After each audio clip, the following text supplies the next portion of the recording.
Najcenejši nadomestek za domišljijo je laž.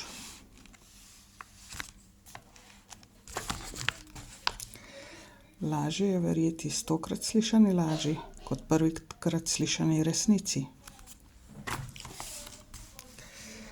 Nisem lagal, samo povedal sem tisto, kar se je izkazalo za neresnično.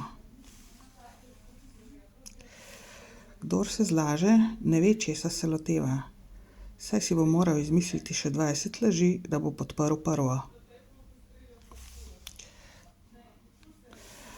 Lažeš lahko tudi takrat, kadar ne rečeš ničesar. Dober del lepega govorjenja temelji na obvladanju laganja.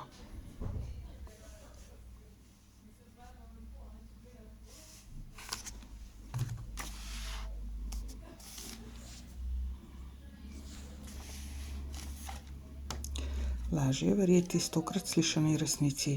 Laži kot prvikrat slišani resnici. Ali pa lažje je verjeti 100-krat slišani resnici in milijonkrat slišani laži.